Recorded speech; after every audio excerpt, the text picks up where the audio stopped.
बंदी छोड़ सतगुरु रामपाल जी परमेश्वर जी की जय हो। सत्साई भाई और बहनों, पुस्तक मानवता का गिरता हास तथा विकास, इसके ऊपर वीडियो बनाने की श्रृंखला जारी है। ये पुस्तक सतलोक आश्रम मैनेजमेंट हरियाणा दावा करता है कि ये हम सतलोक आश्रम वालों के अर्थात राष्ट्रीय समाज सेवा समिति वालों के द्वारा लिखी गई है। भाई और बहनों, पुस्तक चाहे परम पूज्य परमेश्वर सतगुरु रामपाल जी के कर कमल से लिखी गई हो, चाहे सतलोक आश्रम अर्थात राष्ट्रीय समाज सेवा समिति वालों के माध्यम से लिखी गई हो, आप और हमने इस पुस्तक को पढ़कर पुस्तक के निष्कर्ष को निकालकर इस पुस्तक के अंदर जो बातें हैं, जो ज्ञान है, यदि वो हमारे अनुकूल है, सतगुरु रामपाल जी के प्रवचनों के अनुकूल है, तो हमने उसका अध्ययन करके उसका निष्कर्ष निकाल के, क्योंकि निष्कर्ष निकालने के लिए सतगुरुदेव जी ने हमें अपना अमर तत्व ज्ञान दे दिया है। हम सही और गलत का निर्णय तत्व ज्ञान आधार से अब बड़ी आसानी से कर सकते हैं। हमें कोई भी भ्रमित नहीं कर सकता है। तो हमने केवल निष्कर्ष निकालना है और निष्कर्ष निकालने के बाद जो बातें हमारे भक्ति को बढ़ाएंगी, जो बातें हमारे विश्वास को बढ़ाएंगी, जिन बातों से हमें दृढ़ता मिलेगी, हमने केवल उन्हीं बातों को ग्रहण करना है। और जो बातें, जो ज्ञान सतगुरुदेव जी के भक्ति विधान के विपरीत होगा, हमने उसको छोड़ देना है। तो वीडियो में हम आगे बढ़े उससे पहले पूज्य गुरुदेव भगवान का आशीर्वाद प्राप्त करेंगे, परमेश्वर जी का जयकारा लगाएंगे। बंदी छोड़ सतगुरु रामपाल जी परमेश्वर जी की जय हो।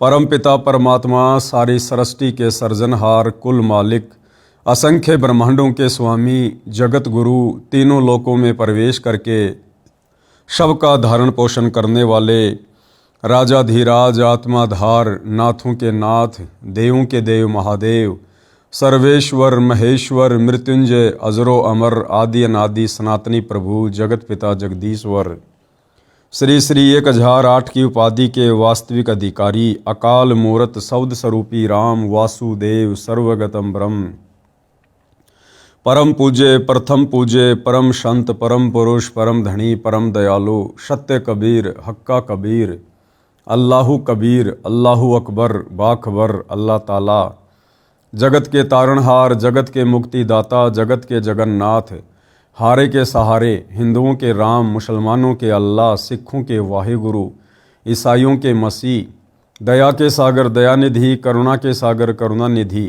स्वयंभू परिभू, संकट मोचन, कष्ट हरण, मंगल करण, दुख भंजन, अविगत कबीर, निर्विकार निर्विषम परमात्मा, अलय अलेख सतगुरु, आदि अनादि सतगुरु, असली मर्यादा पुरुषोत्तम, असली राम, असली कृष्ण, असली घनश्याम, असली मुरारी, राजाओं के राजा, महाराजाओं के महाराजा, शहंशाहों के शहंशाह, सम्राटों के सम्राट, भगवानों के भगवान, अल्लाहों के अल्लाह, प्रभुओं के प्रभु, मसीहाओं के मसीह, सच्चे वाहिगुरु, बाबाओं के बाबा, पीरों के पीर, सेठों के सेठ, जगत सेठ, सावड़सा सेठ, सर्वगुण संपन्न, अनंत कोटि कलाओं के स्वामी, अनंत कोटि ब्रह्मांडों के नायक, योगियों में महायोगी, ध्यानियों में महाध्यानी, सिद्धों में परम सिद्ध, ज्ञानियों में तत्व ज्ञानी, ब्रह्म ज्ञानी, महाज्ञानी, परम ज्ञानी, सर्वश्रेष्ठ ज्ञानी, विज्ञानी, युवा कबीर, समर्थ कबीर, असमवात, अमित ओजा, सच्चे रहनुमा, करीम अल्लाह, सुभान अल्लाह,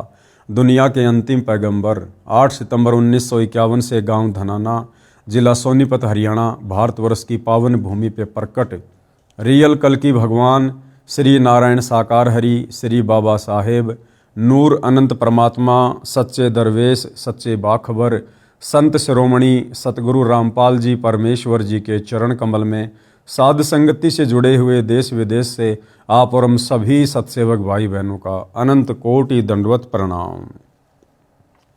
तो भाई और बहनों, पुस्तक मानवता का गिरता हास तथा विकास, इसका पेज नंबर 34 और आज वीडियो नंबर 4 है। अब इस पुस्तक में आगे कर्म कांड के विषय में एक सत्य कथा लिखकर बताई गई है और ये सत्य कथा परम पूज्य परमेश्वर सतगुरु रामपाल जी के लीला में जीवन के ऊपर आधारित है। यानी भाई और बहनों, आप और हमने भक्ति मार्ग पर पूर्ण सफलता प्राप्त करने के लिए अध्यात्म को अच्छे से समझना पड़ेगा। पूर्ण गुरु के शत भक्ति मार्ग में हमने किन किन बातों का विशेष तौर पर ध्यान रखना होगा, कहीं हमारी मर्यादा टूट न जाए, नियम भंग ना हो जाएं। इसलिए हमने हर पहलू पर बहुत ही गौर करना होगा।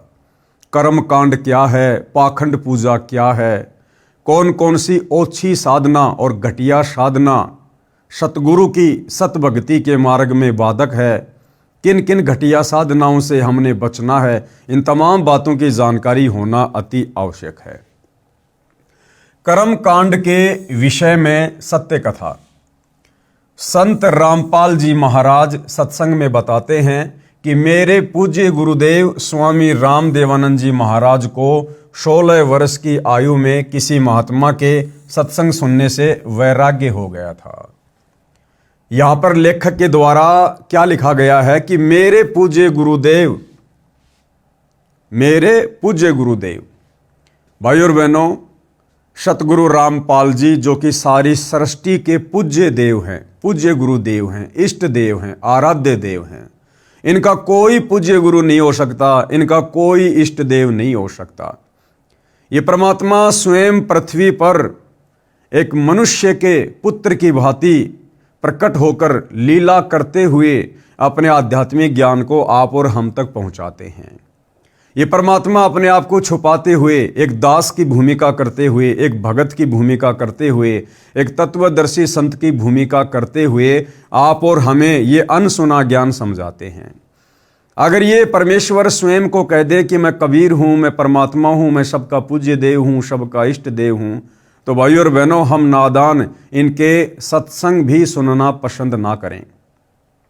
इसलिए हमारी छोटी बुद्धि को देखते हुए सतगुरु रामपाल जी स्वयं कबीर परमेश्वर पूर्ण ब्रह्म होते हुए भी अपने आप को छुपाते हुए इस पृथ्वी पर प्रकट होकर एक संत की भूमिका करते हुए और गुरु शिष्य परंपरा को बनाए रखते हुए, क्योंकि ज्ञान हमेशा गुरु से ही प्राप्त होता है, इसलिए गुरु शिष्य परंपरा का निर्वाह करते हुए और एक मुंह बोला गुरु बनाकर एक अच्छी आत्मा को अपना मुंह बोला गुरु बनाते हैं, उस आत्मा को सर्व बातों से परिचित करवा देते हैं और स्वयं एक दास बनकर, एक भगत बनकर आगे फिर इस ज्ञान का प्रचार करते हैं। इस प्रकार की भूमिका से वे हमें एक अच्छे और नेक भगत बनने की भी शिक्षा देते हैं। एक दिन वे खेतों में गए हुए थे, पास में ही वन था। वे वन में जाकर किसी मृत जानवर की हड्डियों के पास अपने कपड़े फाड़कर फेंक जाते हैं और स्वयं महात्मा जी के साथ चले जाते हैं। यानी सतगुरु रामपाल जी अपने मुंह बोले गुरुदेव के विषय में कह रहे हैं कि उनको एक संत मिले, उनकी बातें सुनकर उनको वैराग्य हो गया और उस समय वो पहाड़ी जाया करते थे, गवाले थे, गाय भैंस वगैरह चराया करते थे। तो पास में छोटा सा जंगल था और कोई मरा हुआ जानवर था, उसकी हड्डियों पर अपने कपड़े उतार कर फेंक गए और खुद साधु संत महात्माओं के साथ में चले गए, ताकि पीछे से घर वाले अगर ढूंढने का प्रयास करें तो ये सोचकर फिर आगे कोशिश ना करें कि भाई उसको तो किसी जानवर ने खा लिया है। जब उनकी खोज हुई तो उनके घर वालों ने देखा कि वन में हड्डियों के पास फटे हुए कपड़े हैं, तो उन्होंने सोचा कि किसी जंगली जानवर ने उन्हें खा लिया है। उन कपड़ों तथा हड्डियों को उठाकर घर पर ले आते हैं और अंतिम संस्कार कर देते हैं। उसके बाद 13वीं अर्थात 6 माही करते हैं और फिर श्राद्ध शुरू हो जाते हैं। यानी हमारे नकली धर्म गुरु, उन्होंने फिर भ्रमित करना शुरू कर दिया कि उसकी अकाल मृत्यु हुई है, उसको जानवर ने खा लिया है। और फिर वो कर्म कांड, वो पाखंड पूजा जो आम समाज में वर्तमान में भी जोर शोर से प्रचलित है, वो शुरू करवा दी गई। कहने का मतलब है इंसान जिंदा है, लेकिन हमारे धर्मगुरुओं ने जिस प्रकार से आप और हमारे से शास्त्र विरुद्ध साधना करवा रखी है, उस शास्त्र विरुद्ध साधना के चलते उस जिंदा व्यक्ति के भी श्राद्ध निकलवाने शुरू हो जाते हैं। जब मेरे पूज्य गुरुदेव बहुत बूढ़े हो चुके थे तो वे एक बार घर पर गए। तब उन घर वालों को ये पता चला कि ये जीवित है और घर छोड़कर चले गए थे। उन्होंने बताया कि जब ये घर छोड़कर चले गए थे तो इनकी खोज हुई, वन में इनके कपड़े मिले, उनके पास कुछ हड्डियां पड़ी थी। तो हमने सोचा कि किसी जंगली जानवर ने इनको खा लिया है और उन कपड़ों तथा हड्डियों को घर पर लाकर अंतिम संस्कार कर दिया। यानी किसी गीदड़ की हड्डियों को, किसी बकरी की हड्डियों को, यानी अन्य जानवर की हड्डियों को इंसान की हड्डियां समझकर, अस्थियां समझकर और उसका अंतिम संस्कार कर दिया गया। फिर मुझ दास ने, यानी सतगुरु रामपाल जी कह रहे हैं कि मैंने मेरे पूज्य गुरुदेव के छोटे भाई की पत्नी से पूछा कि जब हमारे पूज्य गुरुदेव घर छोड़कर चले गए थे तो तुमने पीछे से क्या किया? उन्होंने बताया कि जब मैं ब्याही आई थी, यानी गुरुदेव भगवान कह रहे हैं कि मैंने अपने मुंह बोले गुरुदेव के छोटे भाई की पत्नी से बातचीत की कि उसके बाद आपने क्या किया जब ये घर छोड़कर चले गए थे। तो दादा गुरु के छोटे भाई की पत्नी ने क्या कहा कि जब मैं इस घर में ब्याही आई थी, अर्थात जब ये मुझे शादी करके लाए थे तो उस समय मुझे इनके श्राद्ध निकलते मिले थे। मैं अपने हाथों से इनके लगभग 70 श्राद्ध निकाल चुकी हूं। उसने बताया कि जब घर में कोई नुकसान हो जाता था, जैसे कि भैंस का दूध ना देना, थन में खराबी आ जाना, कोई और नुकसान हो जाना आदि, तो हम शाणों के पास बूझा पड़वाने के लिए जाते थे। तो वे कहते थे कि तुम्हारे घर में कोई निसंतान अर्थात अनमैरिड मरा हुआ है, तुम्हारे को वह दुखी कर रहा है। फिर हम उसके कपड़े आदि देते थे। बताइए, दादा गुरुजी स्वस्थ दुनिया का उद्धार कर रहे हैं, लोगों को सतज्ञान दे रहे हैं, और वो नकली धर्मगुरु जो कर्मकांडी पाखंड पूजावादी, उन्होंने क्या भ्रमणा फैला रखी कि तुम्हारे घर में कोई अनमैरिड व्यक्ति मरा हुआ है और वो तुम्हें दुखी कर रहा, भूत बनकर, वो प्रेत बनकर। तब मैंने कहा कि ये तो दुनिया का उद्धार कर रहे हैं। तब सतगुरु रामपाल जी ने क्या कहा कि भाई ये तो दुनिया का उद्धार कर रहे, किसी को दुखी नहीं कर रहे। ये किसको दुख दे रहे थे? ये तो अब सुखदाता हैं। फिर मैंने, यानी संत रामपाल जी महाराज ने उस वरदा से, यानी उस बुढ़िया से कहा कि अब तो ये आपके सामने हैं, कि भाई अब तो ये बिल्कुल जिंदा आपके सामने आ चुके हैं। अब तो ये व्यर्थ की साधना जैसे श्राद्ध निकालने बंद कर दो। तब उसने कहा कि ये तो पुरानी रिवाज है। मतलब भाई और बहनों, हमारे धर्म गुरुओं ने हमारे को इन परंपराओं के रंग में, रूढ़िवादिता के रंग में इतना रंग दिया है कि आंखों के सामने हकीकत होते हुए भी हम उसको स्वीकार करने से डर रहे हैं। जब गुरुदेव ने कहा कि अब तो इसके श्राद्ध निकालने बंद कर दो, आपकी आंखों के सामने है, जिंदा है, जीवित है, तो बुढ़िया कहती कि ना ना ना, ये तो पुरानी रिवाज है, ये तो निकालने पड़ेंगे। तब उसने कहा कि ये तो पुरानी रिवाज है, ये कैसे छोड़ दूं? अर्थात हम अपनी पुरानी रिवाजों में इतने लीन हो चुके हैं कि प्रत्यक्ष प्रमाण होने पर कि वह गलत कर रहे हैं छोड़ नहीं सकते। इससे प्रमाणित होता है कि श्राद्ध निकालना, पितृ पूजा करना आदि सब व्यर्थ है। इससे भाइयों और बहनों ये भी सिद्ध होता है कि आज आप और हम चंद आत्माओं ने, जो आत्माएं सतगुरु रामपाल जी परमेश्वर जी के संपर्क में आई हैं, उनसे दीक्षा लेकर मर्यादा में रहकर भक्ति कर रही हैं, आप और हमारे ऊपर देखो कितनी बड़ी रजा, कितनी बड़ी मेहर पूज्य गुरुदेव भगवान की। एक झटके में परमात्मा ने हमारे से तमाम प्रकार की बुराइयों को, विषय विकारों को, परंपराओं को, रीति रिवाजों को, व्यर्थ के त्योहारों को, सब कुछ परमेश्वर ने छुड़वा दिया है। और यहां आंखों के सामने प्रत्यक्ष प्रमाण होने के बावजूद भी उन परंपराओं को छोड़ने से लोग भयभीत हो रहे, डर रहे हैं। तो इससे यह सिद्ध होता है कि आप और हमारे ऊपर पूज्य गुरुदेव भगवान का विशेष आशीर्वाद है, उनकी विशेष रजा है। उनकी विशेष रजा के बिना भाई और बहनों, आप और हम इस काल लोक की परंपराओं से बाहर नहीं निकल सकते थे। नंबर 11, यानी सतगुरु रामपाल जी से उपदेश लेने के बाद उनकी भक्ति को यदि सफल करना है तो आगे कौन सा नियम है? बच्चे के जन्म पर शास्त्र विरुद्ध पूजा निषेध। बच्चे के जन्म पर कोई छठी आदि नहीं मनानी है। सूतक के कारण प्रतिदिन की तरह करने वाली पूजा, भक्ति, आरती, ज्योति जगाना आदि बंद नहीं करना है। जैसे घर में बच्चा हो जाता है तो कुछ दिनों के लिए हमारे पंडित लोग, हमारे गुरुजन, हमारे ये ब्राह्मण विद्वान लोग जो धार्मिक मार्ग में लोगों का मार्गदर्शन करते हैं, उनको पंडित और ब्राह्मण कहा जाता है। ये लोग क्या करते हैं कि भाई शुतक लग गया, ये काम नहीं करना, वो काम नहीं करना, नया मटका यूज नहीं करना, फला नहीं करना, ऐसा कोई कार्य नहीं करना। तो गुरुदेव भगवान कह रहे हैं कि ये सब व्यर्थ की ढकोसलेबाजी है। सतगुरु से उपदेश लेने के बाद आपने इन पचड़ों में नहीं पड़ना है। आपने प्रतिदिन की तरह अपनी सारी क्रिया करनी है। अपना हवन यज्ञ भी करना है, नित्य नियम भी करना है, मंत्र भी करना है, सत्संग भी सुनना है, काम धंधा भी करना है, अपना सारा काम करना है। उस बच्चे का पैदा होना उसके संस्कार के अनुसार एक नॉर्मल प्रोसीजर है। जैसे बहुत सारे लोग कहते हैं कि हम बृहस्पतिवार को शेविंग नहीं करवाते, मंगलवार को हम बाल नहीं कटवाते, बुधवार को हम ये काम नहीं करते। अरे भैया, यदि आप लोग मंगलवार को नाखून नहीं काटते, यदि बृहस्पतिवार को बाल नहीं कटवाते, और बृहस्पतिवार को यदि किसी घर में कोई बच्चा पैदा हो जाए तो क्या आप उसको बाहर फेंक के आ जाओगे? अगर मंगलवार के दिन आपके घर में कोई बच्चा उत्पन्न हो जाए तो क्या आप उसको बाहर फेंक के आ जाओगे कि आज वार शुभ नहीं है, आज का दिन शुभ नहीं है? तो ये सब व्यर्थ की ढकोसलेबाजियां हैं। इसी संदर्भ में एक संक्षिप्त कथा बताता हूं कि एक व्यक्ति की शादी के 10 वर्ष बाद पुत्र हुआ था। पुत्र की खुशी में उसने बहुत ही खुशी मनाई।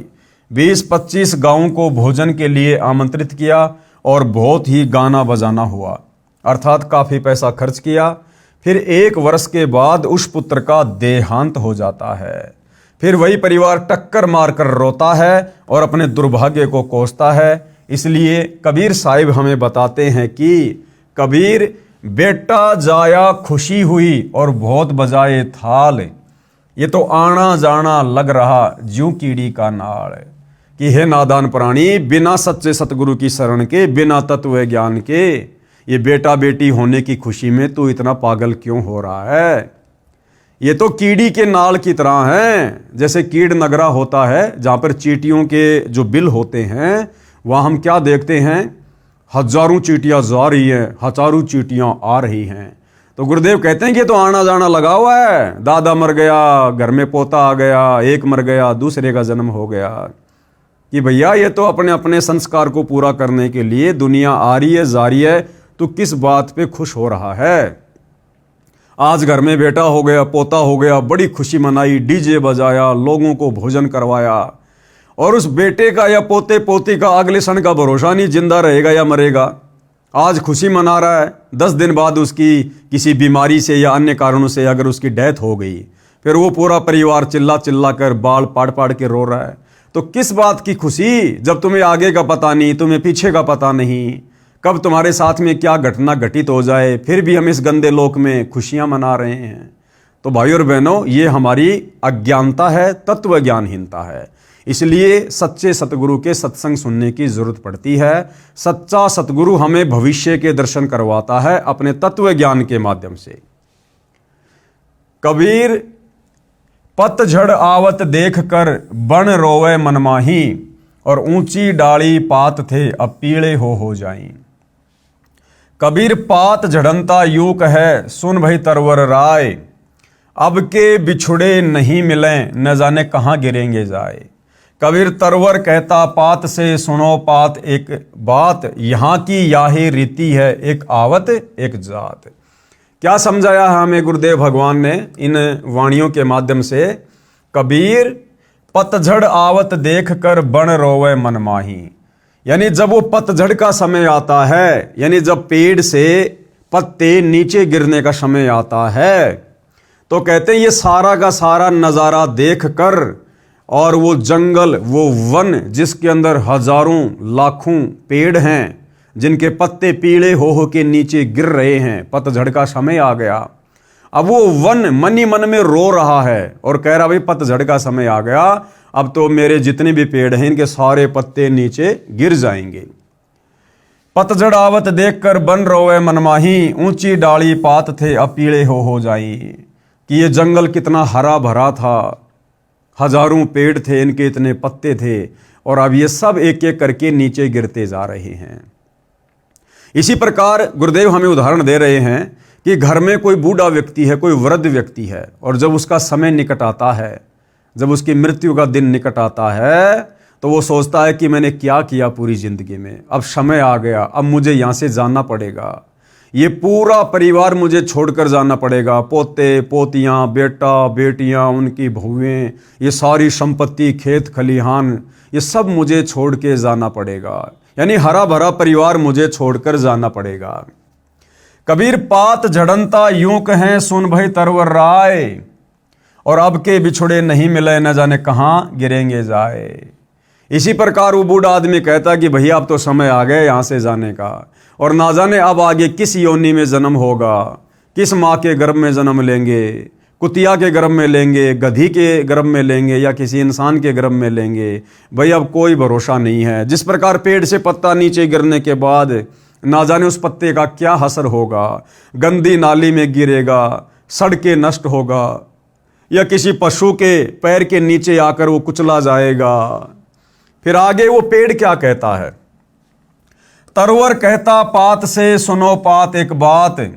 अब वो पेड़ उस पत्ते से क्या कहता कि भैया सुन ध्यान से, यहाँ की याही रीति है एक आवत एक जाए, कि भैया ये तो यहाँ का नियम है, यहाँ की रीति है, एक पत्ता गिरेगा, एक पेड़ से पत्ते झड़ेंगे, फिर से नए पत्ते आना शुरू हो जाएंगे। इसी प्रकार इस काल लोक का परमात्मा विधान बता रहे हैं कि भैया आना जाना, जन्म और मृत्यु, जन्म और मृत्यु यहाँ का अटल नियम है।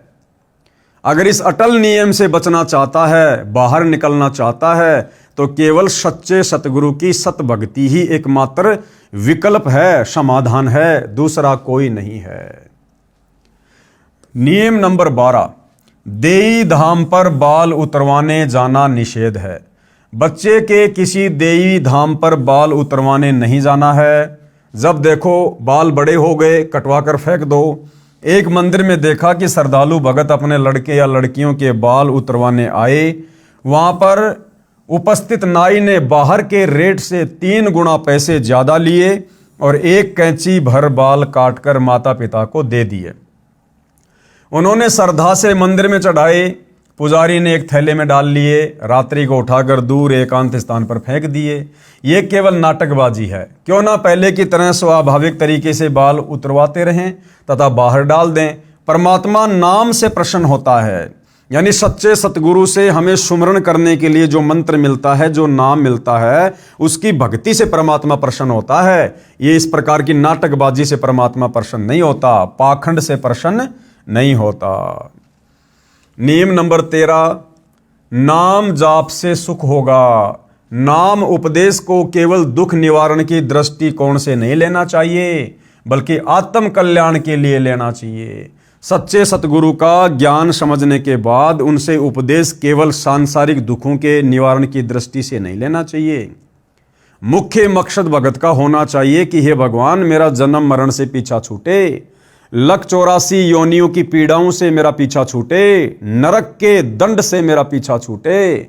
बाकी सुख तो परमेश्वर आवश्यक समझेंगे, हमें अवश्य देंगे। तो मेन हमारा जो दृष्टिकोण है नाम दीक्षा का, वो आत्म कल्याण होना चाहिए, मोक्ष होना चाहिए। सुमरण से सर्व सुख अपने आप आ जाते हैं। कबीर सुमरण से सुख होत हैं, सुमरण से दुख जाए। कहे कबीर सुमरण किए तो साईं माही समाए। जिस प्रकार कोई भी जो किसान व्यक्ति होता है, वो खेत में अन्न इसलिए नहीं डालता कि मेरे पशुओं के लिए चारा हो जाए। गेहूं का बीज, ज्वार का बीज, बाजरे का बीज किसान खेत में इसलिए बीजता है कि मेरे परिवार का भरण पोषण हो, परिवार को भरपेट खाने के लिए अन्न मिले। इस मकसद से किसान खेत में बिजाई करता है। परंतु पशुओं के लिए चारा तो ऑटोमेटिक होता है, अपने आप होता है, और उस कणक से पहले होता है। इसी प्रकार यदि हम आत्म कल्याण की दृष्टि से नाम उपदेश लेंगे और सुमरण करेंगे, तो सांसारिक सुख जो हमें आवश्यक होंगे, पूज्य गुरुदेव भगवान हमें अवश्य देंगे। नियम नंबर 14, व्यभिचार निषेध है। पराई स्त्री को माँ, बेटी, बहन की दृष्टि से देखना चाहिए। व्यभिचार महापाप है। जैसे गरीब पर द्वारा स्त्री का खोले, 70 जन्म अंधा हो डोले। सुरापान मदमाशाहारी, गवन करे भोगे पर नारी। 70 जन्म कटत है सीसम, साक्षी साहिब है जगदीशम। पर द्वारा स्त्री का खोले, दूसरी स्त्री के साथ में संबंध बनाने वाला व्यक्ति लगातार 70 जन्म अंधे के प्राप्त करता है, मनुष्य योनि में या पशु पक्षी योनि में। सुरापान यानी नशा करने वाला, मदमाशाहारी यानी मांस आहार करने वाला, और गमन करे भोगे पर नारी, दूसरी स्त्रियों के साथ में जो है शारीरिक संबंध बनाने वाला। कहते हैं 70 जन्म लगातार उनके सिर कटेंगे, ऐसी दुर्गति से मृत्यु होगी। इस बात का साक्षी स्वयं परमात्मा है।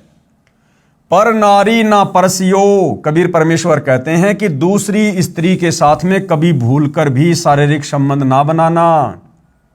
मानो वचन हमार, भवन चतुर्दश तास सिर, त्रिलोकी का भार। कि उस नीच व्यक्ति के ऊपर तो 3 लोक का भार यानी पाप कर्मों का भार रखा जाएगा, जो व्यक्ति पर स्त्री गमन करता है। पर नारी ना परसियो, सुनो शब्द सल्तंत, धर्मराय के खंभ से अर्धमुखी लटकंत। ऐसे दुराचारी व्यभिचारी नीच व्यक्ति को धर्मराज के दरबार में नरक में औंधे मुंह लाल खंबे से बांधकर लटकाया जाएगा। ऐसी भयंकर यातनाएं दी जाती हैं। नियम नंबर 15, निंदा सुनना व करना निषेध है। यानी भक्ति मार्ग में किसी की निंदा चुगली करना या सुनना बिल्कुल मना है। अपने गुरु की निंदा भूल कर भी न करें और न ही सुने। सुनने से अभिप्राय है, यदि कोई आपके गुरुजी के बारे में मिथ्या बातें करें तो आपने लड़ना नहीं है, बल्कि ये समझना चाहिए कि ये बिना विचारे बोल रहा है, अर्थात झूठ कह रहा है। गुरु की निंदा सुने जो काना, ताको निश्चय नरक निदाना।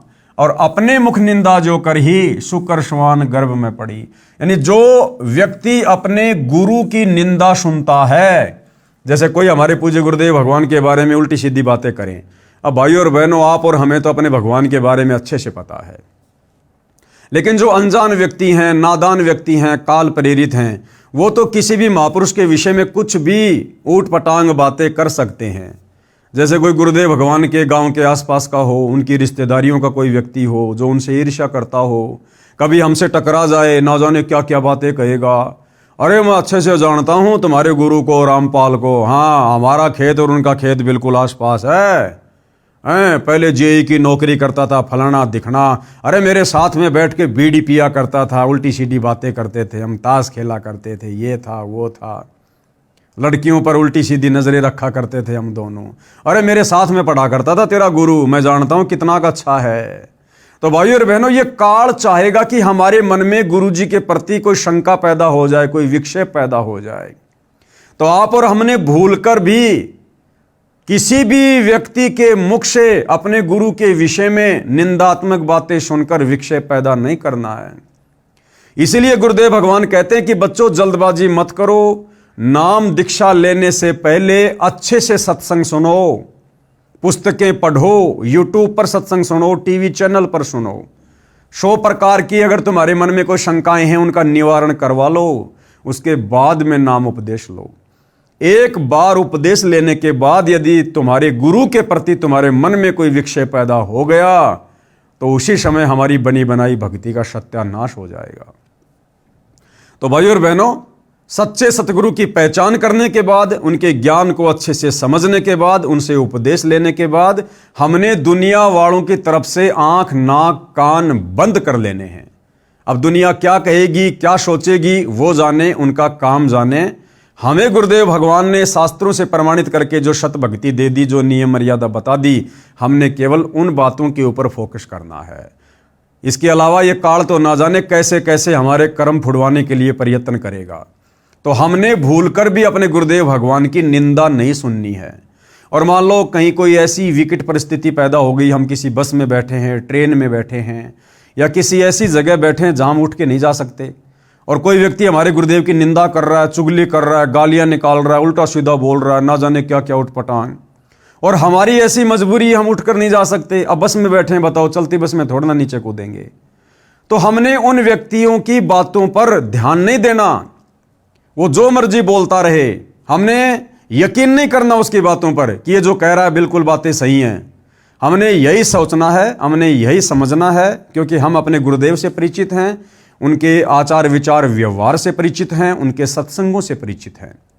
और वैसे भी परमात्मा कहते हैं कि साधु शब्दा परखिए, दुख पड़े घर नार, सूर वीर जद जानिए, जब रण बाजे तलवार। तो साधु संत महात्माओं की पहचान तो उनके वचनों से, उनके शब्दों से, उनके सत्संगों से होती है। तो वो व्यक्ति चाहे जो मर्जी ऊट पटांग बातें करे, लेकिन हमने हृदय से स्वीकार नहीं करना कि ये व्यक्ति जो बात हमारे गुरुदेव के बारे में बोल रहा है उल्टी सीधी, ये सत्य हो सकती हैं। यदि हमने उसकी बातों पर यकीन कर लिया, इसका मतलब हमने गुरु की निंदा सुननी शुरू कर दी। और यदि हमारे हृदय ने स्वीकार नहीं किया कि ये व्यक्ति जो बकवाद कर रहा है वो सही हो सकती है, तो वो चाहे सारे रास्ते, वो चाहे कितनी उटपटांग बातें क्यों ना करता रहे, हमें गुरु निंदा का कोई दोष, कोई पाप नहीं लगेगा, क्योंकि हम उस नालायक की, उस नादान ना समझ की बातों को महत्व नहीं दे रहे हैं।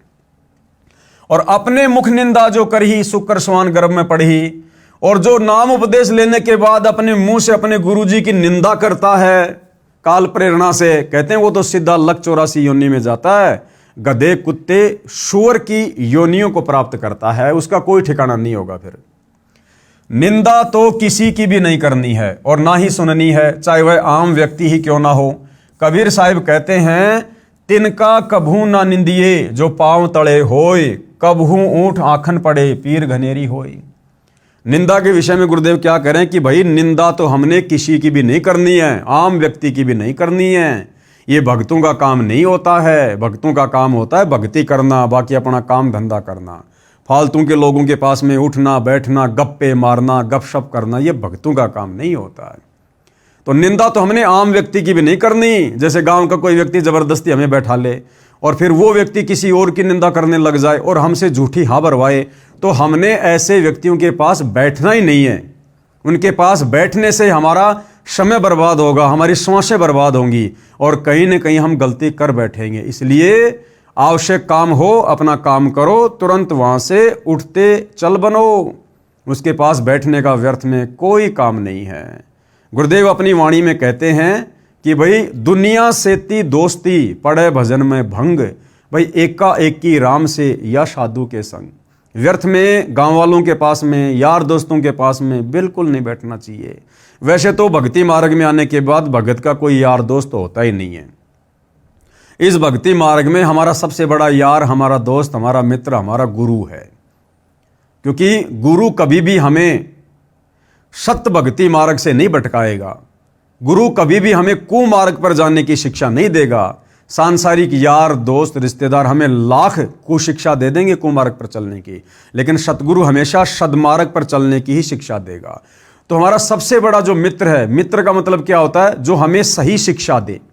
तो सही शिक्षा केवल सतगुरु दे सकता है। तो भगत का सबसे बड़ा मित्र भी उसका सतगुरु है। तो गुरुदेव कहते हैं व्यर्थ में लोगों के पास में नहीं बैठना चाहिए। दुनिया से ती दोस्ती पड़े भजन में भंग। कहीं ना कहीं तुम्हारे भजन में, तुम्हारी भक्ति में बाधा उत्पन्न होगी, मर्यादा टूटेगी। तो क्या करें? एका एकी राम से या साधु के संग। क्या करना चाहिए भगत ने? एका एकी राम से। एका एकी राम का मतलब होता है एक तुम और एक तुम्हारा राम, यानी तुम्हारा गुरु। यानी या तो अपना सत्संग सुनो या अपना सुमरण करो, गुरु की महिमा में कोई शब्द गा लो, या तो ये प्रोसीजर अपनाओ, या फिर किसी भगत भाई से बातचीत कर लो, या किसी भगत भाई बहन के पास में जो आसपास रहते हैं घूमते घूमते वहां चले जाओ। अब भगत भगत से मिलेगा तो क्या करेगा? परमात्मा की चर्चा करेगा, मालिक की महिमा करेगा।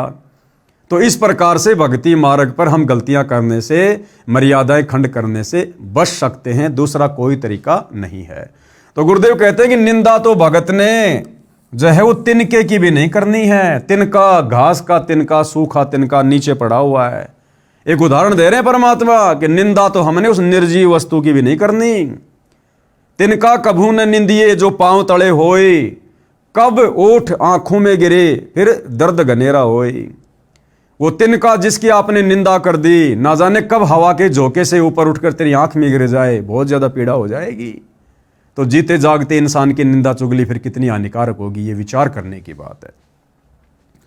नियम नंबर 16, गुरु दर्श की महिमा, यानी गुरुदेव के दर्शनों की महिमा। गुरुदेव के दर्शनों से कितना लाभ। सत्संग में समय मिलते ही आने की कोशिश करें तथा सत्संग में नखरे यानी मान बढ़ाई करके नहीं आवें, अपितु अपने आप को एक बीमार समझ कर आवें। यानी सत्संग में हमने किस भाव से जाना चाहिए। देखो भाई और बहनों, सतगुरु रामपाल जी स्वयं पूर्ण ब्रह्म परमेश्वर हैं, कबीर देव हैं, अंतर्यामी हैं, जानी जान हैं। हमने सत्संग में जाते समय, और वैसे भी भाई और बहनों देखो, भगत का तो नियम होता है, भगत नखरे नहीं करता, मान बढ़ाई नहीं करता है, ज़्यादा चटकीले भड़कीले दिखावटी कपड़े, शौक में फैशन में इन चीज़ों को धारण नहीं करता। अगर करता है तो अभी उसके अंदर भक्ति प्रवेश नहीं है, अभी वो पूर्णतया भगत नहीं है। जिस प्रकार एक रोगी व्यक्ति डॉक्टर के पास में किस प्रकार से जाता है, वो चाहे कितने पैसे वाला हो, कितना धनी हो, कितना बड़ा अधिकारी हो, वो एक रोग कटवाने की दृष्टि से डॉक्टर के पास जाता है। उस समय उसको कोई अभिमान, कोई अहंकार नहीं होता है। डॉक्टर जैसा उसको आदेश देता है वो वही बैठ जाता है, वही लेट जाता है, वैसा ही करता है। इसी प्रकार सत्संग में जाते समय भगत ने भी इसी प्रकार से मतलब व्यवहार करना चाहिए। अपने आप को जन्म मरण का सबसे बड़ा रोगी समझना चाहिए। सबसे बड़ा रोगी, यदि मेरी किसी भी हरकत से मेरे गुरुदेव भगवान के दिल को जरा भी ठेस पहुंची तो मेरा जन्म मरण का रोग नहीं कटेगा। फिर मैं गधा कुत्ता शुअर बनता डोलूंगा, नरक में ठोका जाऊंगा, फिर क्या बनेगी मेरे साथ। फिर गधा कुत्ता शुअर बनूंगा, तब ये मान बढ़ाई, नखरे, ये चौंचलेबाजी, ये नाटकबाजी, ये पद प्रतिष्ठा, मान बढ़ाई, अहंकार फिर कहाँ जाएगा ये। तो भगत ने इस प्रकार से आगे का भविष्य देखकर इस ज्ञान आधार से फिर भगत ने अपनी दैनिक क्रियाओं को करना है। जैसे बीमार व्यक्ति चाहे कितने ही पैसे वाला हो, चाहे उच्च अधिकारी हो, जब अस्पताल में जाता है तो उस समय उसका मकसद केवल रोग मुक्त होना होता है। जहां डॉक्टर लेटने को कहे लेट जाता है, बैठने को कहे बैठ जाता है, बाहर जाने का निर्देश मिले बाहर चला जाता है, फिर अंदर आने के लिए आवाज आए चुपके से अंदर आ जाता है। ठीक इसी प्रकार यदि आप सत्संग में आते हो तो आपको सत्संग में आने का लाभ मिलेगा, अन्यथा आपका आना जाना बिल्कुल निष्फल हो जाएगा। ठीक इसी प्रकार सत्संग में भगत को जहां बैठने को कहा जाए वहीं बैठ जाए, जो खाने को मिल जाए उसे परमात्मा कबीर साहिब की रजा से प्रसाद समझकर खाकर प्रसन्न चित रहे। नखरेबाजी ना करे कि भगत जी मेरे को तो आपने ठंडी रोटी दे दी, उस भगत को अचार दे दिया, मेरे को तो दिया ही नहीं है। इस प्रकार की नखरेबाजी सत्संग में नहीं चलती। जो आपके भाग्य में आपके सामने परोसा जा रहा है उसको अपने गुरुदेव भगवान का प्रसाद मानकर ग्रहण कर लीजिएगा। कबीर संत मिलन को चालिए तज माया अभिमान, जो जो कदम आगे रखे वो ही यज्ञ समान। जो भगत निरअभिमानी होकर एक दास, एक आधीन भाव से गुरु के दर्शनों के लिए चलता है, सत्संग के लिए चलता है, मान बढ़ाई नखरों से दूर होकर, कहते हैं उस भगत का जब वो सत्संग की तरफ चलता है उसका एक एक कदम एक एक यज्ञ के समान उसके भक्ति अकाउंट में जमा हो जाता है। कबीर संत मिलन को चालिए दिन में कई कई बार, आसोज के में ज्यों घना करे उपकार। कबीर दर्शन साधु का परमात्मा आवे याद, लेखे में वो है घड़ी बाकी के दिन बाद। कबीर दर्शन साधु का मुख पर बसे सुहाग, भाई दर्श उन्हीं को होते हैं जिनके पूर्ण भाग। नंबर 17 गुरु महिमा। गुरु महिमा, यदि कहीं पर पाठ या सत्संग चल रहा हो या वैसे गुरु जी के दर्शनार्थ जाते हो तो सर्वप्रथम गुरु जी को दंडवत लंबा लेटकर प्रणाम करना चाहिए।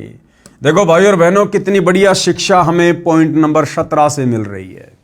कितनी बड़ी शिक्षा।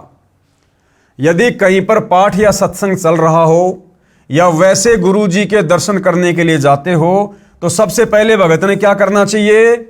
गुरु जी को दंडवत लंबा लेटकर प्रणाम करना चाहिए। वर्तमान में सतलोक आश्रमों में क्या हो रहा है?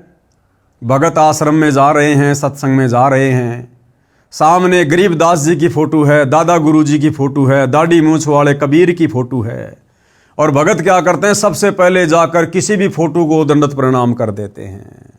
अरे भैया ऐसा नहीं। वक्त गुरु, जो प्रेजेंट गुरु है, वो हमारा परमात्मा है, हमारा कबीर है, हमारा सब कुछ है। तो चाहे हम किसी सत्संग में जाएं, किसी आश्रम में जाएं, कहीं भी जाएं, हमने सर्वप्रथम, यदि हमारे गुरुदेव भगवान साक्षात विराजमान हैं, तो सर्वप्रथम अपने गुरुदेव भगवान को दंडवत प्रणाम करें। यदि गुरुदेव भगवान नहीं हैं, उनकी गैर हाजिरी में उन्हीं की तस्वीर को, उन्हीं की फोटो को, उस फोटो में, उस जगह पर सूक्ष्म रूप में विराजमान मानकर, क्योंकि कबीर परमेश्वर की वाणी क्या कहती है, घटी ही में गंगा, घटी ही में जमुना, घटी ही में है जगदीश, सतगुरु तारेंगे। और मोको कहाँ ढूंढे रे बंदे, मैं तो तेरे पास में। तो हमने सर्वप्रथम केवल अपने पूज्य गुरुदेव भगवान को ही दंडवत करना है। हमने उस फोटो को भी दंडवत प्रणाम नहीं करना जिस फोटो में हमारे गुरुदेव के साथ किसी और की फोटो है। जैसे सतलोक आश्रमों में गुरु गोविंद की फोटो होती है, ऊपर दाढ़ी मूछ वाला नकली कबीर है, और उस नकली कबीर के चरणों में असली कबीर संत रामपाल जी को बैठा रखा है। या कोई ऐसी फोटो है जिसमें गरीबदास जी की भी है, नकली कबीर की भी है, दादा गुरु जी की भी है, पंडित चिदानंद जी की भी है, और बीच में संत रामपाल जी को बैठा रखा है चौकी पर। तो हमने ऐसी किसी भी फोटो को दंडवत प्रणाम नहीं करना जिस फोटो में हमारे पूज्य गुरुदेव संत रामपाल जी के अलावा किसी और महापुरुष की या संत की फोटो है। अन्यथा भाइयों और बहनों, ये पतिव्रता पद में नहीं आएगा। तो क्या कह रहे हैं, यदि कहीं पर पाठ या सत्संग चल रहा हो या वैसे गुरु जी के दर्शनार्थ जाते हो, तो सर्वप्रथम यानी सबसे पहले गुरु जी को दंडवत प्रणाम है, लंबा लेटकर प्रणाम करना चाहिए। और बाद में सतग्रंथ साहिब यानी जिसका पाठ हो रहा है गरीबदास जी की वाणी का, बाद में सतग्रंथ साहिब व तस्वीरें। फिर कौन सी तस्वीरें, जैसे साहिब कबीर की, वो दाढ़ी मूछ वाली कबीर की नकली फोटो मूर्ति, और गरीबदास जी व स्वामी राम देवानंद जी व गुरु जी की मूर्ति को प्रणाम करें। केवल प्रणाम करें, दंडवत प्रणाम नहीं। दंडवत प्रणाम केवल अपने गुरुदेव को या अपने गुरुदेव की फोटो को। और बाकी अन्य जो फोटोएं हैं, गुरुदेव ने सबके नाम लिख दिए। अन्य तस्वीरें बाद में सदग्रंथ साहिब व तस्वीरें साहिब कबीर की यानी दाढ़ी मूछ वाले नकली कबीर की फोटो कहो चाहे मूर्ति कहो, बात एक ही है।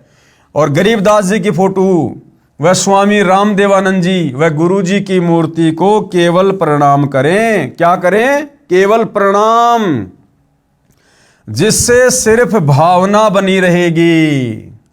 मूर्ति पूजा नहीं करनी है, केवल प्रणाम करना पूजा में नहीं आता। ये तो भगत की श्रद्धा को बनाए रखने में सहयोग देता है। पूजा तो किसकी करनी है?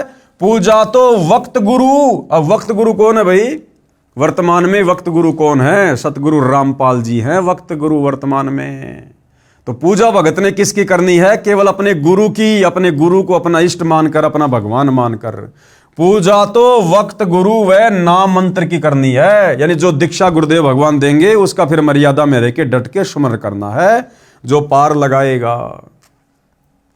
कबीर गुरु गोविंद दोऊ खड़े काके लागू पाए, बलिहारी गुरु आपने जिन गोविंद दियो मिलाए। गुरु और गोविंद दोनों खड़े, तो कह रहे सबसे पहले किसको दंडवत करोगे? अपने गुरु जी को।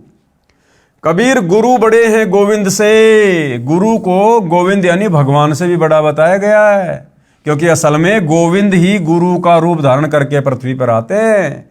भाई मन में देख विचार, यानी तत्वदर्शी संत के सत्संगों को सुनकर विचार कर, और हरि सुमरे सो रह गए और गुरु भजे होए पार। कबीर हरि के रूठ त्या गुरु की शरण में जाए। कबीर गुरु जो रूठ गए तो वो भगवान भी नहीं करेगा सहाय। कबीर सात समुद्र की मसी करूं, लेखनी करूं बन राय, और धरती का कागज करूं तो गुरु गुण लिखा न जाए। नियम नंबर 18 क्या कहता है? मांस भक्षण निषेध है। अगर भक्ति मार्ग में आपने मांस भक्षण किया, किसी भी जीव की हत्या की या मांस खाया, या आपने मांस खाने में किसी का सहयोग किया, तो आपकी भक्ति मर्यादा खंडित हो जाएगी। अंडा व मांस भक्षण व जीव हिंसा नहीं करनी है, ये महापाप होता है।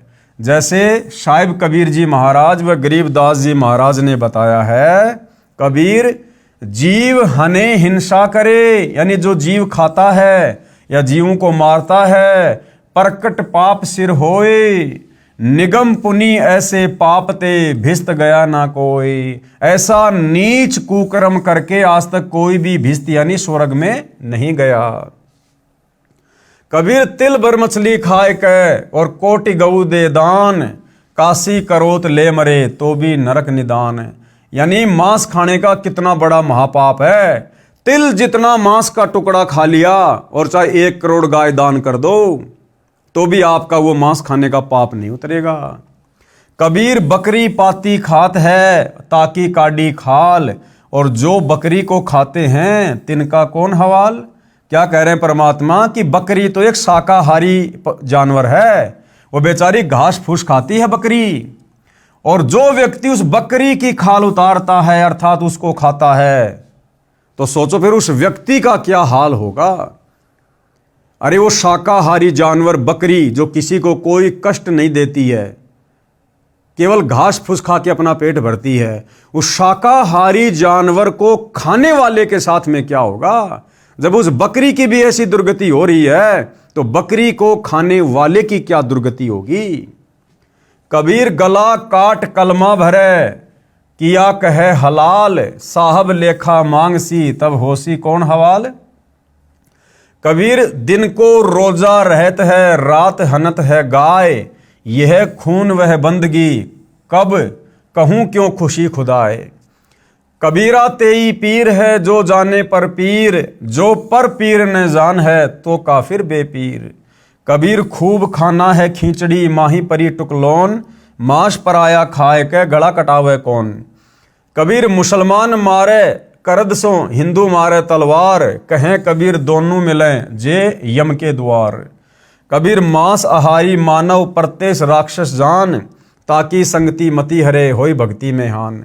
कबीर मांस खाए ते ढेढ़ सब, मद पीवे सो नीच, और कुल की दुर्मति पर हरे राम कहे सो ऊंच। कबीर मांस मछलियां खात हैं सुरापान से हेत, ते नर नरके जाएंगे माता पिता समेत। कबीर जीव हिंसा जो करते हैं या आगे क्या पाप, और कंटक जूनी जिहान में सिंह भेड़िया और सांप। जोटे बकरे मुर्गे ताई, लेखा सब ही लेत गोसाई, मृग मोर मारे में मनता, अचराचर है जीव अनंता। जीव्या स्वाद हिते प्राणा, नीमा नाश गया हम जाना, तीतर लवा बुटेरी चिड़िया, खूनी मारे बड़े अंगड़िया। अदले बदले लेखे लेखा, समझ देख सुन ज्ञान विवेका। गरीब शब्द हमारा मानियो और सुनियो नर नारी, जीव दया बिन कुफर है चले जमाना हार। कहने का मतलब है किसी भी प्रकार से, चाहे कोई भगत हो या कोई जगत का व्यक्ति हो, मांस खाना बहुत बड़ा महापाप है। अनजाने में हुई हिंसा का पाप नहीं लगता। हाँ, यदि अनजाने में आपसे कोई हिंसा हो गई, जैसे रास्ते चलते कोई चींटी मर गई, अन्य कोई जानवर मर गया, गलती से गाड़ी से एक्सीडेंट हो गया, कोई जानवर मर गया, कोई व्यक्ति मर गया, तो उसका दोष भगत को नहीं लगेगा। देखो, जगत वाला व्यक्ति चाहे अनजाने में किसी को मार दे, चाहे जानबूझ के मार दे, उसका तो बराबर पाप है यहां के विधान के अनुसार। लेकिन सच्चे सतगुरु से उपदेश लेने के बाद भगत जानबूझ के तो किसी को मारेगा नहीं, मांस खाएगा नहीं, हिंसा करेगा नहीं। और अनजाने में यदि भगत के हाथों किसी की मौत हो जाती है, गाड़ी से एक्सीडेंट में किसी की मौत हो जाती है, राह चलते दुनिया भर के जीव जंतुओं की मौत हो जाती है, तो उस दोष का जो पाप है, उस हत्या का जो पाप है, वो सच्चे सतगुरु की शरण में आने के बाद फिर भगत को नहीं लगता है, क्योंकि सच्चा सतगुरु फिर भगत के वकील का काम करता है। जिस प्रकार गुरुदेव ने उदाहरण दिया कि एक व्यक्ति ऐसा है जिसके पास में ड्राइविंग लाइसेंस नहीं है और जो गाड़ी चला रहा है, यदि उस व्यक्ति से किसी का एक्सीडेंट हो गया और दुर्घटना में किसी की मौत हो गई, तो उस व्यक्ति को सजा मिलेगी, तुरंत सजा मिलेगी, जिसके पास लाइसेंस नहीं है। और एक व्यक्ति ऐसा है जो गाड़ी चला रहा है, उसके पास लाइसेंस भी है, और यदि अनजाने में कोई एक्सीडेंट हो गया, गलती से कोई एक्सीडेंट हो गया, किसी की मृत्यु हो गई, तो सरकार ये देखेगी कि इस व्यक्ति के पास में लाइसेंस है, ये व्यक्ति ड्राइवर है, इसने जानबूझ के नहीं मारा, कारण कोई और हो सकता है, तो 90% उस व्यक्ति का बचाव हो जाएगा जिसके पास में लाइसेंस है। तो इसी प्रकार जो सतगुरु का हंस है, सतगुरु का भगत है, और जिसके पास सतगुरु का वो मंत्र रूपी लाइसेंस है, जिसने उपदेश ले रखा है, उस व्यक्ति का सतगुरु वकील बनकर धर्मराय के दरबार में उसका मुकदमा लड़ता है, उसका बचाव करता है। वो दोष सतगुरु उसके ऊपर नहीं लगने देता। इच्छा कर मारे नहीं, बिन इच्छा मर जाए। देखो, भगत कभी भी अपनी इच्छा से जानबूझकर किसी की हत्या नहीं करेगा, और यदि बिना इच्छा के, यानी यदि अनजाने में भगत से कोई गलती हो जाए, तो कहे कबीर उस भगत का पाप नहीं लगाए, उस भगत को सतगुरु पाप नहीं लगने देता। नंबर 19, गुरुद्रोही का संपर्क निषेध। अब सबसे पहले यह जानना होगा कि गुरुद्रोही कौन होता है, जिसके संपर्क में आने से परमात्मा हमें मना कर रहे हैं। परमेश्वर ने हमें गुरुद्रोही की परिभाषा बताई। गुरुद्रोही सब कोई कहे, गुरुद्रोही न जाने कोई, गुरु से बैर ईर्ष्या करे, गुरुद्रोही कावे सोई।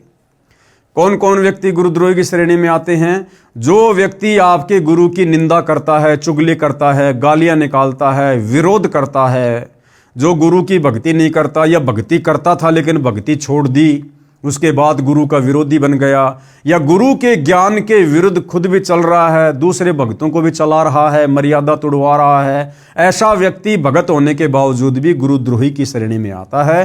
तो ऐसे लोगों के संपर्क में ना आने की सलाह परमात्मा हमें दे रहे हैं।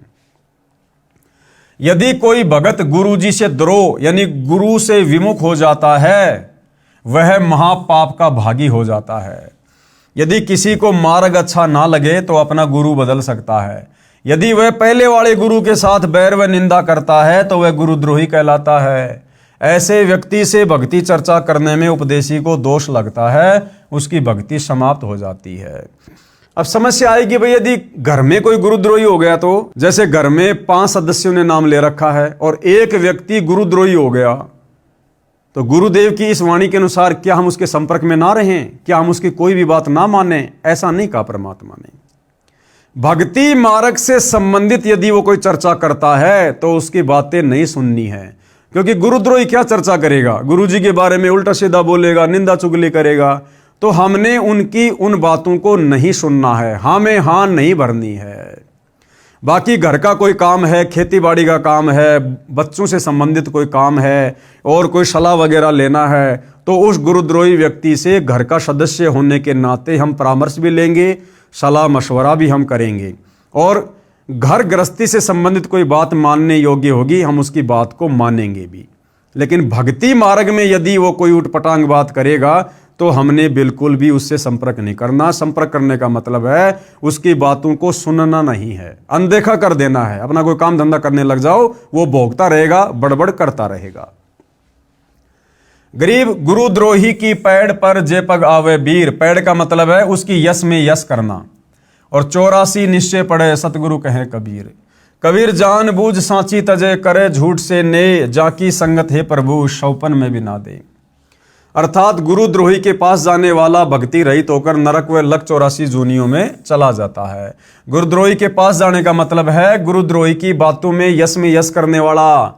गुरुद्रोही यदि गुरु जी के बारे में उल्टा सीधा बोलता है, निंदा चुगली करता है, और हम यदि उसकी यश में यश कर रहे हैं कि हाँ भाई बिल्कुल बात सही है, गुरु जी ने ऐसा जरूर कर दिया होगा, तो फिर वो भगत भी 84 लाख योनियों का अधिकारी हो जाता है। आगे क्या नियम है भक्ति को सफल करने के लिए? नियम नंबर 20, जुआ निषेध। जुआ ताश कभी नहीं खेलना चाहिए। देखो, जुआ और ताश खेलने से क्या नुकसान है? सबसे पहला नुकसान है कि हमारे समय की और हमारी समासों की बर्बादी होगी। कोई ताश खेल रहा है, हम उसके पास बैठ गए तो हमें क्या मिलेगा? वो सारी बकवाद गढ़ेंगे उल्टी सीधी वहां पर, तो भगत का समय बर्बाद हो गया। भगत ने जो समय परमात्मा की भक्ति में, सत्संग में, सुमरण में लगाना चाहिए था, वो समय वहां पर बैठकर व्यर्थ में बर्बाद हो गया। एक दूसरे की निंदा चुगली सुनेगा। ताश जुआ खेलने वाले के यहाँ पर अक्सर लड़ाई झगड़े भी हो जाते हैं, झूठी किसी की गवाही देनी पड़ेगी, जबरदस्ती तेरा कोई गवाह में नाम लिखवा देगा, हो गया परेशान। और दूसरी बात, गुरु का वचन हो गया कि भगत ने जुआ और ताश नहीं खेलना, उनके पास भी नहीं बैठना। अब यदि हम खेलना तो दूर, यदि उनके पास भी जाकर बैठ गए तो भी गुरु वचन टूट गया, और गुरु वचन टूटने से भाई और बहनों फिर हमारी दुर्गति अवश्य होगी, हम फिर मोक्ष प्राप्त नहीं कर सकते।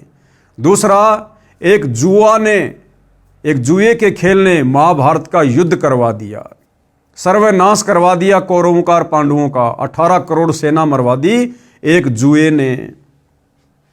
जुआ ताश कभी नहीं खेलना चाहिए। कबीर मांस बखे और मद पीवे, यानी मांस खाने वाला व्यक्ति, शराब पीने वाला व्यक्ति, कोई भी नशा करने वाला व्यक्ति, और धन वैश्या से खाए, और लड़कियों से वैश्यावर्ती करवा कर जो व्यक्ति धन कमाता है, और जुआ खेलने वाला, ताश खेलने वाला और चोरी करने वाला, परमात्मा कहते हैं इनके तो अंत में दुर्गति होती है, इनका तो सर्वनाश होता है। आगे भक्ति मार्ग में क्या क्या निषेध है? नियम नंबर 21, नाच गान निषेध है। किसी भी अवसर पर नाचना, गाना, ठुमके लगाना, खुशी जाहिर करना, ये बिल्कुल निषेध है। किसी भी प्रकार के खुशी के अवसर पर, जैसे घर में कोई ब्याह, शादी, विवाह, जन्मदिन पार्टी, किसी भी प्रकार के खुशी के अवसर पर नाचना व अश्लील गाने गाना भक्ति भाव के विरुद्ध है। जैसे एक समय एक विधवा बहन किसी खुशी के अवसर पर अपने रिश्तेदार के घर पर गई हुई थी। सभी खुशी के साथ नाच गा रहे थे, परंतु वह बहन एक तरफ बैठकर प्रभु चिंतन में लगी हुई थी। फिर उनके रिश्तेदारों ने उनसे पूछा कि आप ऐसे क्यों निराश बैठे हो? वह भी हमारी की तरह नाचो, गाओ और खुशी मनाओ। इस पर वह बहन कहती है कि किसकी खुशी मनाऊं? भाई किस बात की खुशी मनाऊं? मुझ विधवा का एक ही बेटा था, वह भी भगवान को प्यारा हो चुका है, अब क्या खुशी है मेरे लिए? ठीक इसी प्रकार इस काल के लोक में प्रत्येक व्यक्ति की स्थिति है। यहां पर गुरु नानक देव जी की वाणी है, ना जाने काल की कर डारे, किस विधि डल जा पासावे, जिनाते सिरते मौत खुड़क दी उन्हानु केड़ा हंसावे। कि भाई एक पल में ये काल बली ना जाने क्या घटना घटित कर दे।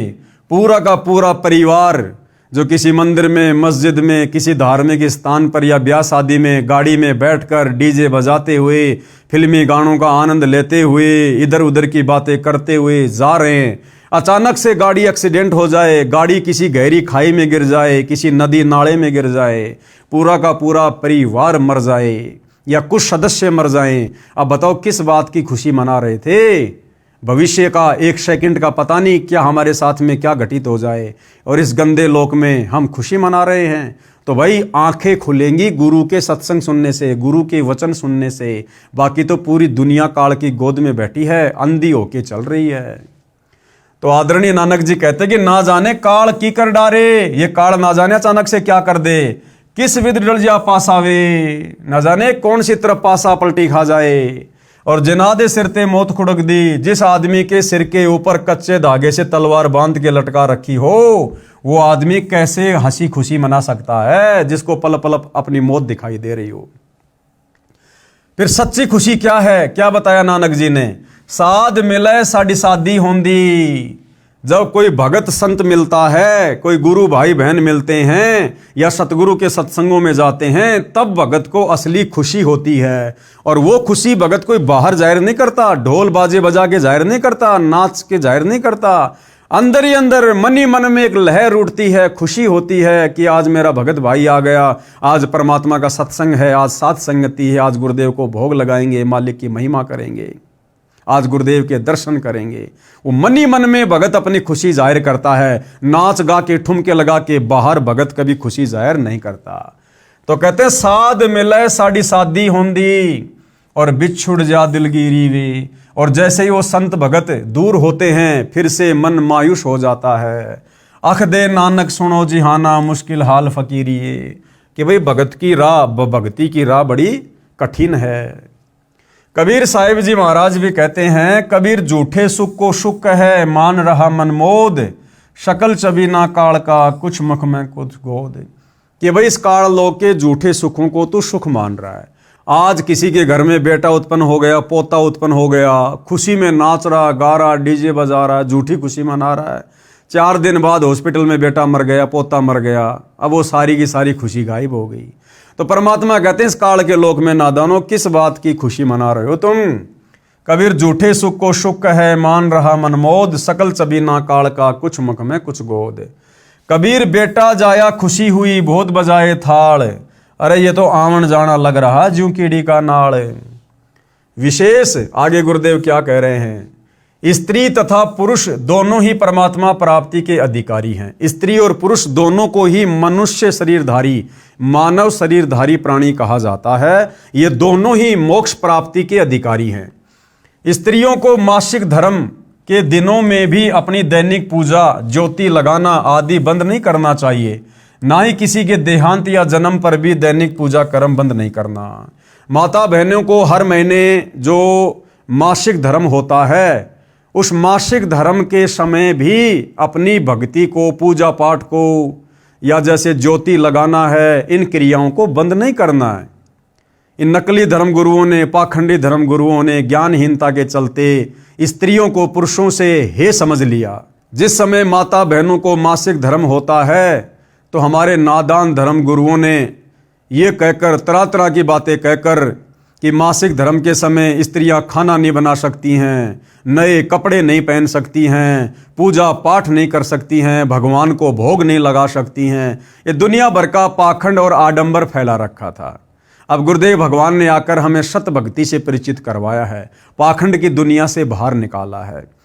तो हम जितने भी सतगुरु रामपाल जी परमेश्वर जी के फॉलोवर हैं, उनके भगत हैं, वो चाहे स्त्री है, चाहे पुरुष है, चाहे किसी भी प्रकार की कोई भी समस्या है, मासिक धर्म तो छोड़ो, अगर घर में किसी की मृत्यु हो जाए, चाहे अकाल मृत्यु हो, चाहे किसी बच्चे की मृत्यु हो, चाहे किसी वृद्ध की मृत्यु हो, हम भक्तों ने तीनों समय की आरती करना, सत्संग सुनना, ज्योत लगाना, यानी कोई भी धार्मिक क्रिया हमने नहीं छोड़नी है। चाहे सांसारिक रीति रिवाज के हिसाब से, चाहे सूतक हो, चाहे पातक हो, चाहे कुछ भी हो, क्योंकि हमारा कल्याण भगवान की भक्ति से होगा। अरे सूतक पातक के समय हम लोग खाना पीना क्यों नहीं छोड़ते भाई? बोलना चलना क्यों नहीं छोड़ते भाई? कपड़े पहनना क्यों नहीं छोड़ते भाई?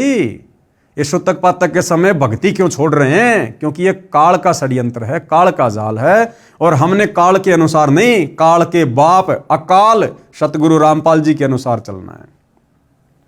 नोट, जो भगत जन इन 21 सूत्रीय आदेशों का पालन नहीं करेगा उसका नाम समाप्त हो जाएगा। अब देख लो भाई और बहनों, पूरे 21 नियम आप जियों को इस पुस्तक मानवता का गिरता हास तथा विकास के अंदर बता दिए, समझा दिए गए हैं। अब आप जी खुद ही विचार कर लेना, अगर इन 21 नियमों में से आपने एक भी नियम तोड़ा तो आपका प्रथम नाम नहीं चलेगा। आपके प्रथम नाम से आपको कोई किसी प्रकार का लाभ नहीं मिलेगा, आपकी मर्यादाएं खंडित मानी जाएंगी। ये 21 सूत्रीय नियम प्रथम उपदेश वाले भगत के लिए लागू होते हैं, और जब आपको दूसरा नाम सतनाम मिलेगा उसके बाद आपको 34 नियम और मिलेंगे। इन नियमों के अलावा 34 नियम और मिलेंगे, और जो व्यक्ति उन 34 नियमों में रहकर भक्ति नहीं करेगा उसका सतनाम नहीं चलेगा। यदि अनजाने में कोई गलती भी हो जाती है तो वह माफ हो जाती है, अनजाने की गलती माफ है। भगत ने नाम दीक्षा ले ली, अब एकदम से तो सारा ज्ञान समझ नहीं पाएगा, तो जब तक उसको सतनाम नहीं मिलता है, और यदि अनजाने में उसने कोई गलती कर दी, अनजाने में भले किसी ने धोखे से उसको शराब पिला दी हो ठंडे में मिलाकर, किसी ने उसको मांस खिला दिया हो धोखे से, तो अनजाने में हुई गलती का कोई दोष परमात्मा ने नहीं बताया, उस भगत का नाम खंडित नहीं होता है। फिर भी कोई शंका है तो गुरुदेव ने शुद्धिकरण का ऑप्शन दिया हुआ है, वापस अपने गुरुदेव के पास जाकर उनसे समायाचना करके सारी बातें बता के फिर से गुरुदेव का आशीर्वाद प्राप्त करो, फिर से नाम उपदेश ले लो जैसा गुरुदेव कहें। बाकी जानबूझ के यदि हम सांची तजेंगे, गलती करेंगे, तो फिर हमारा नाम कोई काम नहीं करेगा। यदि अनजाने में कोई गलती हो जाती है वह माफ हो जाती है, और यदि जानबूझ कर कोई गलती की है तो वह भगत नाम रहित हो जाता है, उसकी सदस्यता भंग कर दी जाती है, यानी सतगुरु से उसका कनेक्शन कट जाता है। इसका समाधान यही है कि गुरुदेव जी से समायाचना करके दोबारा नाम उपदेश लेना होगा, आप जी को पुनः सदस्यता प्राप्त होगी। अगर नाम खंडित भी हो गया तो किससे याचना करनी है? अपने गुरु जी से, गुरुदेव जी से समायाचना करके। और वर्तमान समय में आज 2026 है, गुरुदेव हिसार जेल में बैठे हैं। जगह जगह सतलोक आश्रम वालों ने, इन राष्ट्रीय समाज सेवा समिति वालों ने अपने धार्मिक धंधे के लिए नाम दीक्षा केंद्र खोल रखे हैं, आश्रम खोल रखे हैं। रोजाना हजारों की संख्या में भगत वहां जाकर नाम शुद्ध करवा रहे हैं। अरे नादानो, गुरुदेव का विधान क्या है? अगर आपने गलती भी कर दी है, नाम भी खंडित हो गया है जाने अनजाने में, तो नाम शुद्ध करवाने से पहले साक्षात अपने गुरुदेव से प्रार्थना करनी पड़ती है। अब बताओ, वर्तमान में गुरुदेव तिहाड़ जेल में बैठे हैं और तुम हजारों की संख्या में रोजाना नाम शुद्ध करवा रहे हो। अरे कौन है जो तिहाड़ जेल में जाकर अपने गुरुदेव से आज्ञा लेकर फिर नाम शुद्ध करवा रहा है? तो भाइयों और बहनों, ये वर्तमान में गुरुदेव की गैर हाजिरी में नाम दीक्षा के अंदर खोल खोल कर, ये फर्जी सतलोक आश्रम खोल खोल कर जो पाखंड, जो धार्मिक धंधा चल रहा है, ये बिल्कुल मिथ्या है, बेकार है। इसका कोई औचित्य नहीं है किसी भी प्रकार से। पुस्तक ज्ञान गंगा की भूमिका, यानी जो ज्ञान गंगा पुस्तक पूज्य गुरुदेव भगवान के द्वारा लिखी गई है, यानी गुरुदेव भगवान के सत्संगों का जो संग्रह है। पहले ये ज्ञान गंगा पुस्तक एक दूसरी पुस्तक के रूप में समाज में वितरित की जाती थी लोगों को ज्ञान समझाने की दृष्टि से। पहले ज्ञान गंगा पुस्तक का नाम था भक्ति सौदागर को संदेश, यानी जो व्यक्ति भक्ति का सौदा करना चाहते हैं उनके लिए परमात्मा की तरफ से संदेश। उसके बाद भक्ति सौदागर पुस्तक का नाम बदलकर ज्ञान गंगा रख दिया गया है। तो यहां पर ज्ञान गंगा पुस्तक की थोड़ी सी भूमिका बताई जा रही है, समझाई जा रही है। इस भूमिका के ऊपर भाई और बहनों हम अगली बार वीडियो बनाएंगे, यानी जो नेक्स्ट वीडियो होगा वो इस भूमिका के ऊपर होगा। तो आज के वीडियो में केवल इतना ही। पूज्य गुरुदेव भगवान हम सबको आज्ञा दे, आशीर्वाद दे, सद्बुद्धि दे। बंदी छोड़ सतगुरु रामपाल जी परमेश्वर जी की जय हो।